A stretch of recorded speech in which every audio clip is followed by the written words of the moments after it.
On the silver screen, William Powell embodied a unique blend of sophistication and charm that few could match.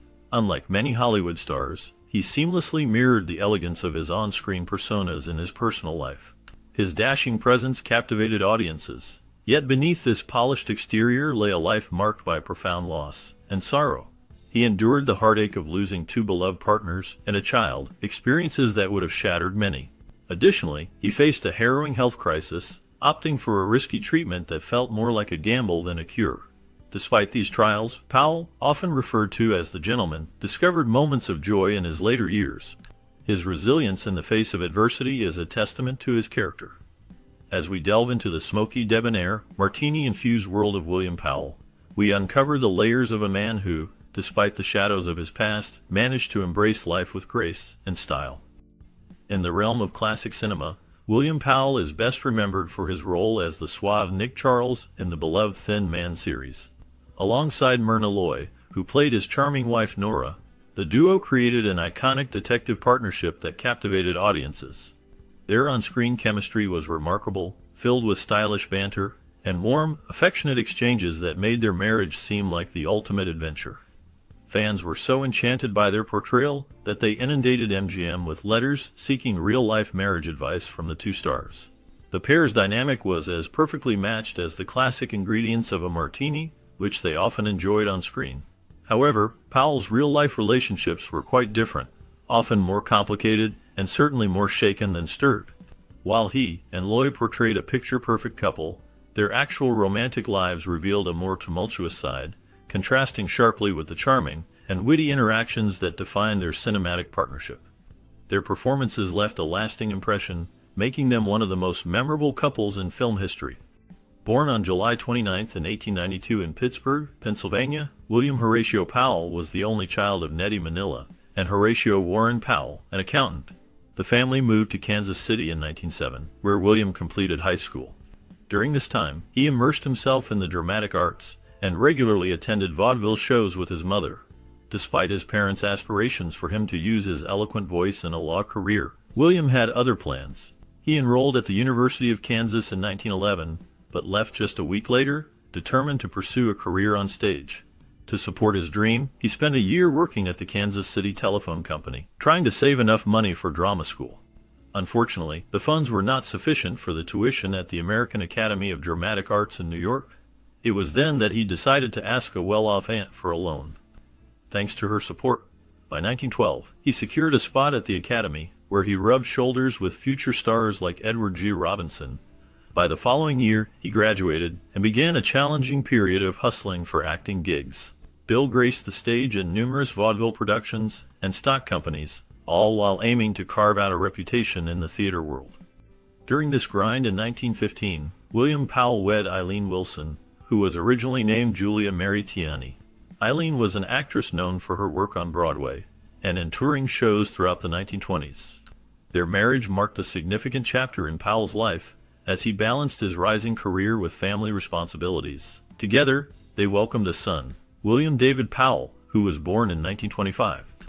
This child became Bill's only offspring, adding a personal dimension to his life amid the demands of the entertainment industry.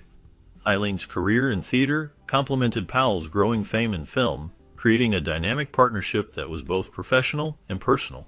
Their shared experiences in the world of acting likely fostered a deep connection, as both navigated the challenges and triumphs of their respective careers.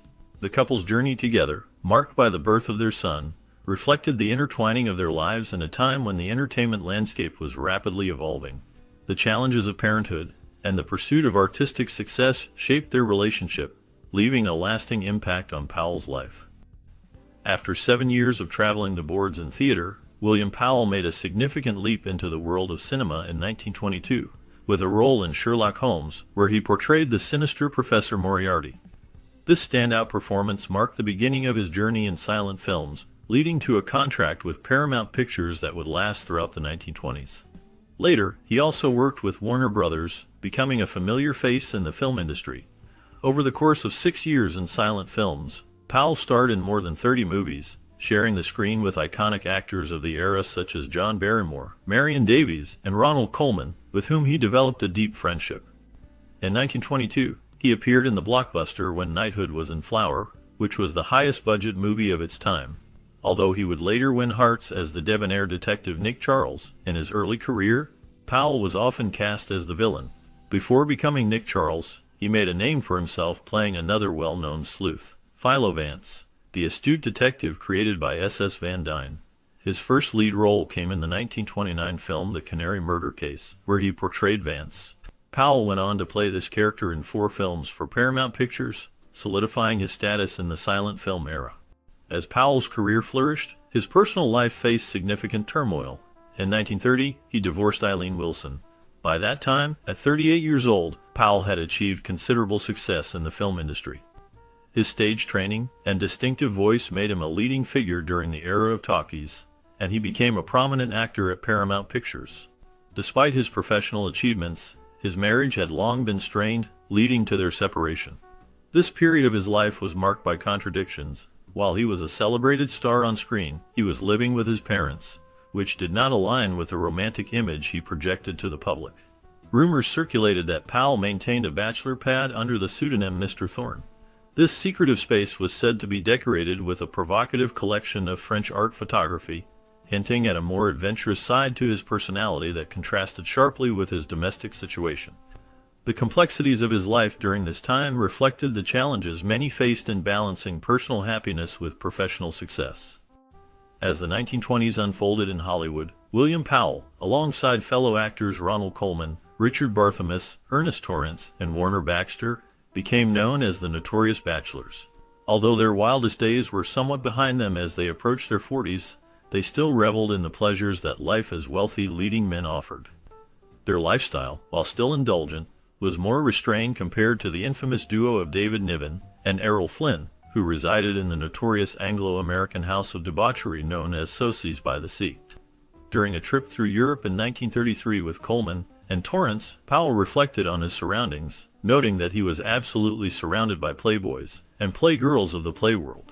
Despite the glamorous company, he felt an even deeper loneliness than he had experienced at home. This sense of isolation led him to consider settling down. His choice of partner, however, was somewhat misguided. At just 21, Carole Lombard was fiercely independent and already making her mark in the industry, having adopted her stage name in 1925 at the age of 15. Following a serious car accident at 17, Lombard pragmatically joined Max Sennett's Bathing Beauties to jumpstart her acting career, showcasing her determination and ambition. Their relationship would be a complex blend of Powell's desire for companionship and Lombard's fierce independence, setting the stage for a unique partnership in the ever-evolving landscape of Hollywood. After her transition to Paramount, Carole Lombard was navigating the complexities of her career while trying to carve out her unique style in film. Despite the challenges she faced, including the collapse of her previous studio, she was determined to define her on-screen presence. Off-screen, Lombard had already established herself as a smart and witty woman, known for her down-to-earth credentials and her penchant for swearing like a sailor. In 1931, she starred in Man of the World, a dramatic tale about a blackmailer who unexpectedly falls for one of his targets. Before filming began, there was an initial plan for a straightforward professional meeting between Lombard and her co-star, William Powell. Powell, already an established leading man, had little patience for inexperienced actresses.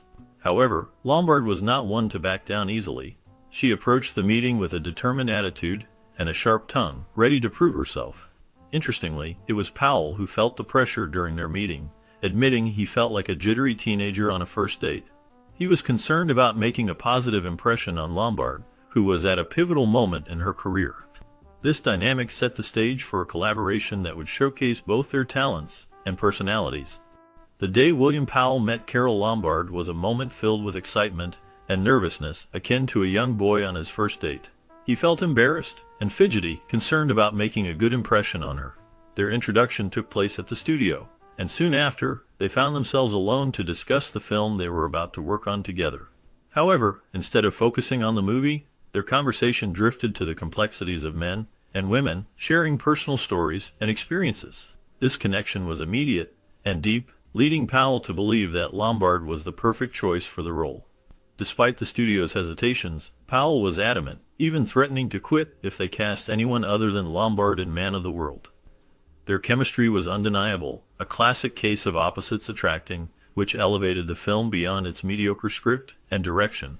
Their rapport continued off-screen, characterized by a shared sense of humor.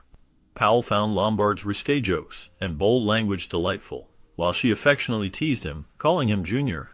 As Lombard's career soared, Paramount capitalized on their off-screen romance by casting them together again in Ladies' Man. Although this film also failed to impress audiences, the palpable passion between them remained a highlight, showcasing their unique bond. Their lives at the time couldn't have been more different. Carole Lombard was the life of any party, especially at the Coconut Grove, the legendarily lavish nightclub at the Ambassador Hotel, which had recently been demolished. This vibrant atmosphere contrasted sharply with William Powell's more ordered lifestyle. Despite their differences, they were candid about their expectations for life. Powell admired Lombard's openness, calling her the most straightforward woman he had ever met. Lombard, aware of their differing temperaments, joked about Powell's preference for order, saying that he would strangle her, or at least want to, as he liked order and dignity. She, on the other hand, could not live that way, always doing whatever occurred to her at the moment. Yet, Powell found himself swept up in the whirlwind of their budding romance. During their initial encounter, he realized that Lombard was the woman he envisioned marrying someday. This thought struck him as he conversed with what he called the most beautiful girl he had ever known. William and Carole faced significant challenges in their marriage, requiring them to compromise greatly. William wanted Carole to give up her growing career, a request she found hard to accept. At the same time, Carole's love for nightlife was something William could not share. He humorously noted that he proposed to her so often that it felt like every half hour. Initially, Carole was hesitant, aware of the high failure rate of professional marriages. William had already experienced one failed marriage, and Carole was just beginning her important career. They both realized that finding a middle ground was essential, but they understood that compromises are rarely long-term solutions.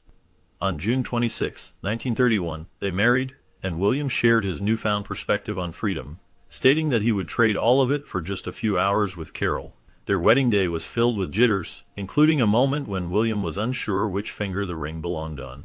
They set off for a Hawaiian honeymoon, which turned out to be anything but relaxing as Carole fell ill with the flu. As they adjusted to married life, William supported Carole's career while she tried to be the ideal wife he desired. This became a playful game for her, as she aimed to be the best old-fashioned wife. During this time, Carole worked on No Man of Her Own, which featured intense romantic scenes with Clark Gable. Despite the on-screen chemistry that captivated audiences, Carole's heart remained with William. However, William had an unrequited love for Elizabeth Allen. The film stirred controversy due to its passionate scenes, drawing criticism from Father Daniel Lord, a Jesuit priest who questioned how William could accept his wife's role in such films. William, however, did not see the issue. It is theorized that No Man of Her Own was a significant factor in the establishment of the Hays Code, which aimed to regulate the content of films. Despite their best efforts to adapt and accommodate each other's needs, Bill and Carole reached a mutual decision to part ways 2 years into their marriage. Their attempts to make the relationship work ended up feeling more confining than caring. Carole recognized the profound differences between them as husband and wife, foreseeing that these differences could only lead to conflict and bitterness. Rather than allowing grievances to accumulate, she chose to act swiftly and end their marriage. Tears streamed down her face as she embraced Bill for the last time as his wife. Yet in doing so, she preserved their bond as friends, declaring him the finest friend a woman could have. They remained close friends, even finding humor in the divorce process, which was something of a laugh riot in the parlance of the era. Carole set off to Nevada to formalize their separation. Bill did not challenge the divorce, and Carole did not seek any financial support from him. The proceedings revealed some of their private jokes, with Carole humorously citing William Powell's penchant for swearing as a factor in their split. This comment sparked laughter in the courtroom, especially given Lombard's own notorious fondness for colorful language. With this being his second divorce, Powell found himself at a crucial juncture in his life. He was on the cusp of entering two significant relationships, one with a fictional character that would become iconic, and another deeply personal, and ultimately heartbreakingly real. In an era when most movies concluded with the protagonists embarking on a life of wooded bliss, the characters Nick and Nora Charles broke new ground. Their portrayal in The Thin Man and its sequels brought a fresh perspective on married life, characterized by undeniable chemistry. William Powell famously remarked that even his friends never failed to tell him that the smartest thing he ever did was to marry Myrna Loy. On screen, he noted, he never saw Myrna go into a temperamental tantrum or walk off the set in a huff during their scenes together. Instead, they created a dynamic where they forgot about technique, camera angles, and microphones. They were just two people in perfect harmony. Their first movie together, Manhattan Melodrama in 1934, featured Powell and Clark Gable as childhood friends who took divergent paths. Gable's character returned to a life of crime, while Powell became the district attorney and later the governor, both vying for Loy's affection. Director W.S. Van Dyke, observing the natural chemistry between Powell and Loy off-screen, insisted on casting her as Nora Charles opposite Powell, despite MGM's reservations about her comedic abilities. Van Dyke's insistence paid off, as this film became a canvas for Loy's natural comedic talent and cemented the duo's place in Hollywood history.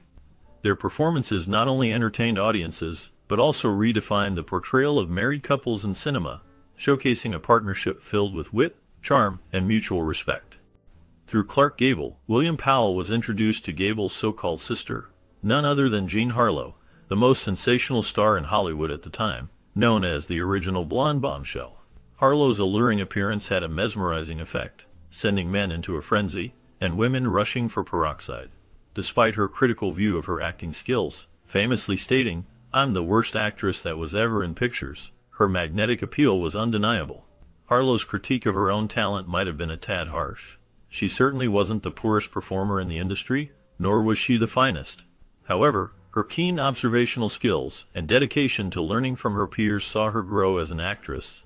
Her roles in later movies such as Wife vs. Secretary and Leo Lady showed a marked improvement. Beyond her beauty, Harlow exuded a bold sexuality that was unmistakable. She famously didn't bother with undergarments, a fact that did not go unnoticed, especially when she appeared on set in sheer gowns that left very little to the imagination. Harlow wasn't initially aiming for stardom. She would have much rather pursued a career in writing. However, her ambitious mother and the sway of circumstances directed her towards the glitz of Hollywood. Harlow found herself constantly under her mother's influence, which often led to feelings of insecurity. This perhaps explained her tendency towards relationships with older men. When she and Powell crossed paths, she was dealing with the loss of her second husband, MGM producer Paul Byrne, who was 22 years her senior and had died in dramatic circumstances. Immediately after Byrne, she was married to Harold Rawson, a cinematographer who was 17 years older than her. Between these marriages, Harlow also had her share of romances with men who, while closer to her age, were hardly the kind of boys one would introduce to their mother. These included notorious gangsters Bugsy Siegel and Abner Willman, as well as the charismatic playboy boxer Max Baer. Despite the whirlwind of scandals surrounding her personal life, Harlow's career didn't suffer. By 1933, she had become MGM's leading lady, outshining other near-mythical screen goddesses like Greta Garbo, Joan Crawford, and Norma Shearer. With Will Hayes gearing up to impose his moral code on Hollywood, the public couldn't seem to get enough of Harlow's brazen sexuality, soaking it up while they still had a chance. Behind the glamour and the spotlight, Harlow yearned for a simpler life, far removed from Hollywood's dazzle. Away from her domineering mother, she dreamed of a large family. When she encountered Powell, their connection sparked instantly and intensely. Powell found himself deeply in love with Harlow.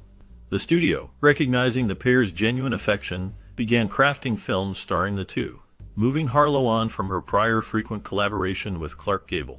Their romance seemed idyllic, with both stars poised to rake in significant earnings from MGM. Visions of retirement, tranquility, and family life appeared within reach. Yet Powell, twice divorced, was hesitant to wed again. Despite Harlow's persuasion, he was haunted by his past marital experiences. He gifted her a lavish 150-carat sapphire ring, but remained steadfast in his decision not to marry. Having already experienced marriage to a young blonde sensation, Powell was wary of another potential split. Harlow's life at the time was still heavily influenced by her mother and stepfather. Despite her status as a leading lady in Hollywood, her stepfather managed her finances, effectively controlling all of her life choices. For Powell to consider marriage, he faced the daunting task of liberating Harlow from her stepfather's string control. Having spent a significant portion of his career playing detective, Powell was no novice when it came to a bit of real-life detective work. His investigation into Harlow's stepfather uncovered that he had recklessly blown all of her earnings on bad and absurd investments. This shocking revelation caused Harlow to begin distancing herself from her stepfather and placing more trust in Powell regarding her now massive earnings. Together, Powell and Harlow appeared in Reckless in 1935, marking Harlow's debut in a musical film. Their chemistry was undeniable, leading them to team up again for 2 more movies in 1936, Riff Raff and Leo Lady.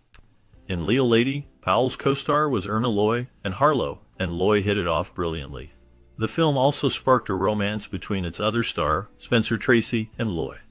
In January 1937, Harlow joined her MGM colleague Robert Taylor in Washington, D.C., for fundraising events celebrating President Franklin D. Roosevelt's birthday. This event benefited what would later be known as the March of Dimes, a nonprofit organization that supports the health of mothers and babies. Harlow, a supporter of the Democratic Party, had previously campaigned for Roosevelt in the 1936 presidential election and for Upton Sinclair in California's 1934 governor race. Powell, a steadfast Republican, opted out of this particular journey. The Washington trip proved strenuous for Harlow, leading to her contracting influenza. The flu hit her hard, and she was already in a weakened physical state. In 1936, she had found herself pregnant with Powell's child. Harlow wanted the baby despite knowing Powell's reluctance to become a father. Yet, under her mother's influence, and the fact that they were unmarried, she chose to have an abortion without informing Powell. This decision weighed heavily on her both emotionally and physically. At the Oscars of 1937, alongside Powell, Clark Gable, and Carole Lombard, Harlow's illness was so severe that Lombard had to assist her to the powder room for a moment of respite. In March 1937, Jean Harlow's last movie, Saratoga, faced delays due to her health scare from sepsis after having her wisdom teeth removed.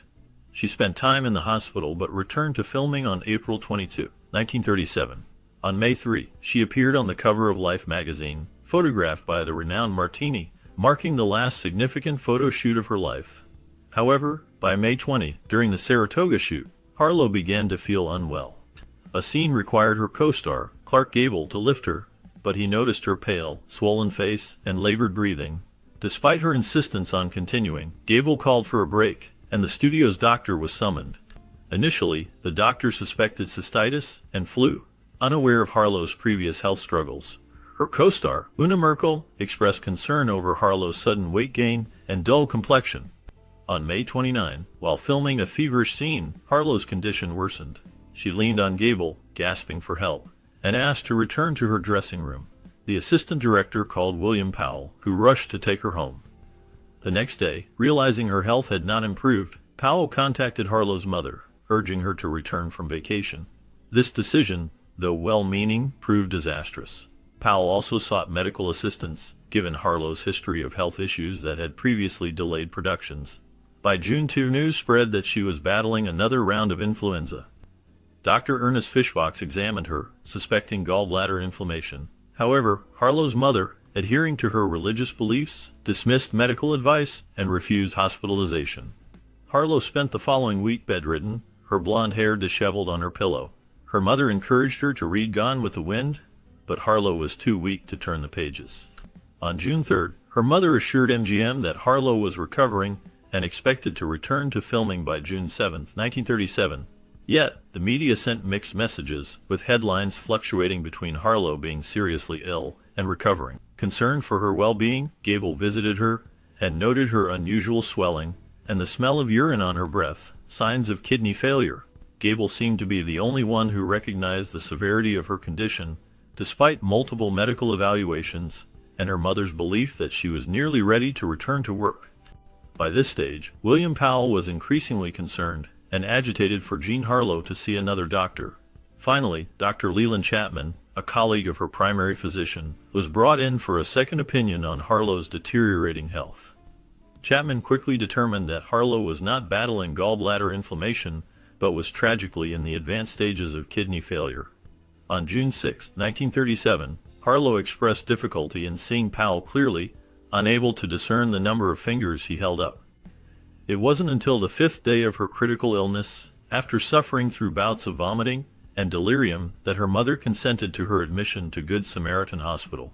Before leaving, Mama Jean made sure her nurse packed Harlow's copy of Gone with the Wind, hoping she might finish the book during her stay. The nurse, however, remarked that she would never finish it, a prophecy that would sadly ring true. That very night, Harlow fell into a coma and passed away the following morning at 11:37 a.m. at the age of 26. The official cause of death was reported as cerebral edema stemming from her kidney failure. In a desperate attempt to alleviate her condition, doctors had shaved off Harlow's iconic peroxide blonde hair, hoping to reduce toxins and fluid in her body.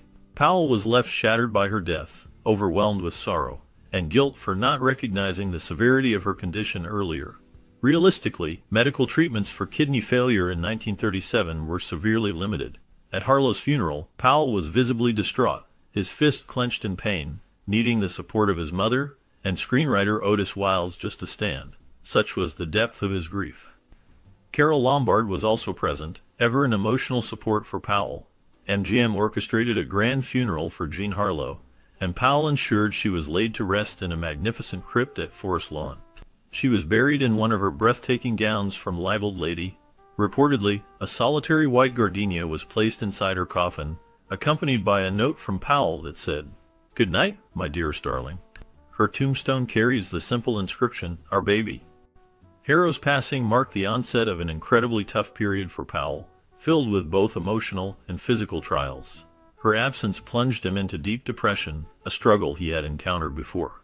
Powell, who confided in a friend, once remarked that people don't know it, but he was primarily Irish, and they often experienced these dark periods overwhelmed by grief.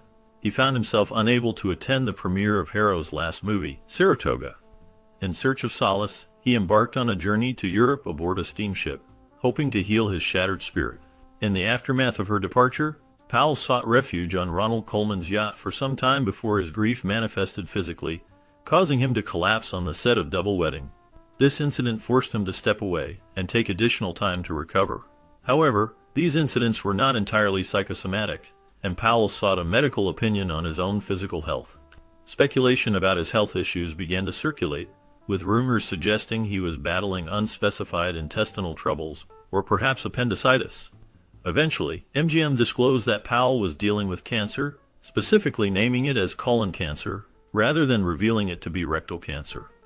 At the time, any cancer diagnosis was profoundly serious, given the rudimentary nature of treatments compared to modern standards. Surgery and the potential need for a lifelong colostomy bag were the usual course of action for rectal cancer.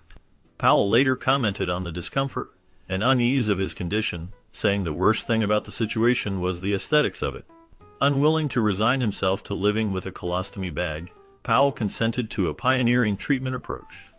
This involved the implantation of platinum needles containing radium pellets into the affected area, a novel and rather terrifying method at the time. While awaiting the outcomes of this innovative treatment, Powell dedicated himself to a period of recuperation. His recovery efforts were twofold, aimed not only at conquering the cancer, but also healing from the profound grief of losing his beloved. Remarkably, within less than 2 years of undergoing this treatment with radioactive pellets, Powell experienced complete remission from his cancer. He acknowledged that he was one of the very lucky few to experience such an outcome. After stepping away from the limelight for 2 years, Powell wasn't quite ready to jump back into acting. Despite his health showing signs of improvement, he traveled to Italy in the late 1930s. There, an encounter that would leave a lasting impression happened when a young boy dressed in rags ran by, excitedly shouting to his friends. An Italian bystander explained to Powell that the boy was overjoyed because William Powell always made him laugh very much at the cinema.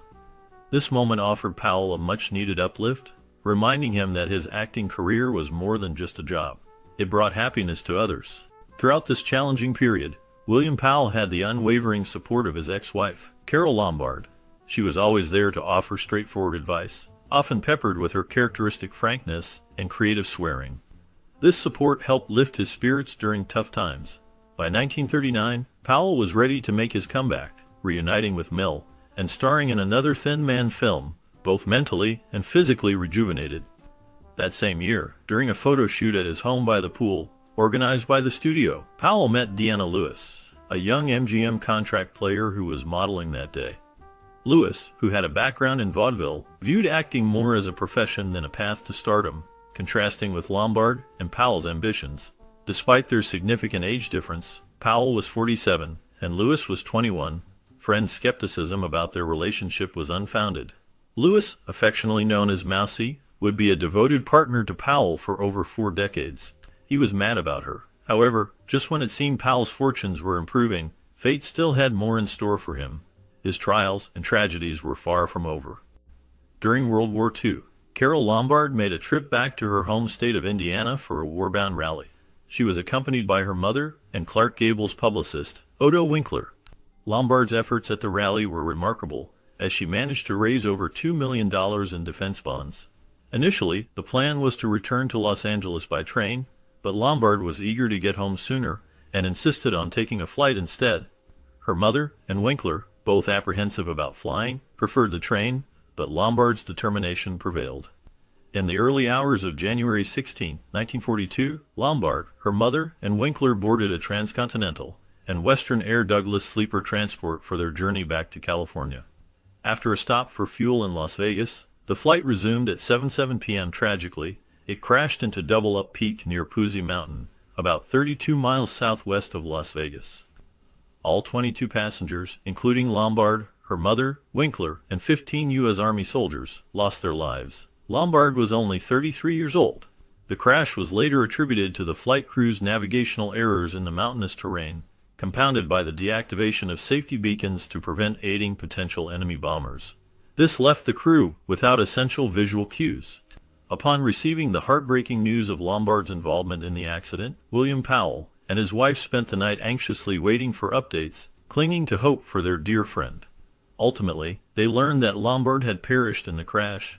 Losing Lombard, a close friend for over a decade, plunged William Powell into deep mourning once again. After his memorable partnership with Myrna Loy, William Powell starred in a string of distinguished films through the 1940s. One of these was the whimsical Mr. Peabody in 1948, where he showcased his charm alongside Anne Blythe. That same year, he put forth a passionate effort to secure the role of the blustering Clarence Day in Life with Father, which earned him an Academy Award nomination. This role saw him stepping into shoes originally filled by Lionel Barrymore for the remake of A Free Soul, rebranded as The Girl Who Had Everything. Powell also took a supporting role in How to Marry a Millionaire, sharing the screen with Lauren Bacall, Betty Grable, and Marilyn Monroe. Yet, one of his most celebrated roles was on the horizon. In 1955, Powell brought to life the sage, experienced Doc and Mr. Roberts, alongside an impeccable cast that included Henry Fonda, James Cagney, and Jack Lemmon. The movie was filmed in Hawaii, where Lemmon fondly recalled Powell as the nurturing figure of the cast, always ready with snacks. Cagney admired Powell's theatrical anecdotes, and noted that his sophistication was not just for the cameras. This role was Powell's grand finale in film, exiting the stage as Doc in a performance that marked a high point in his career. However, Hollywood had taken its toll on Powell. The demanding schedule of on-location shooting proved too much. Myrna Loy asked him if he was sure he wanted to retire, to which he responded, "Minnie, I wouldn't even groom my mustache again, much less learn a movie role."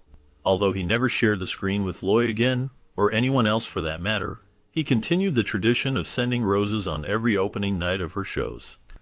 For Powell, it was time to embrace a quieter life, a retirement he had always dreamed of, spanning nearly 3 decades. After his retirement, William Powell and his beloved wife Mousy settled in Palm Springs, where they enjoyed the twilight years of his life. However, in 1968, a wave of sorrow struck when Powell faced the devastating loss of his only son, William Davis Powell. William Jr., the child he had with his first wife, Eileen, was a talented scriptwriter and assistant producer. Sadly, his health had declined due to hepatitis and kidney issues, leading him to take his own life.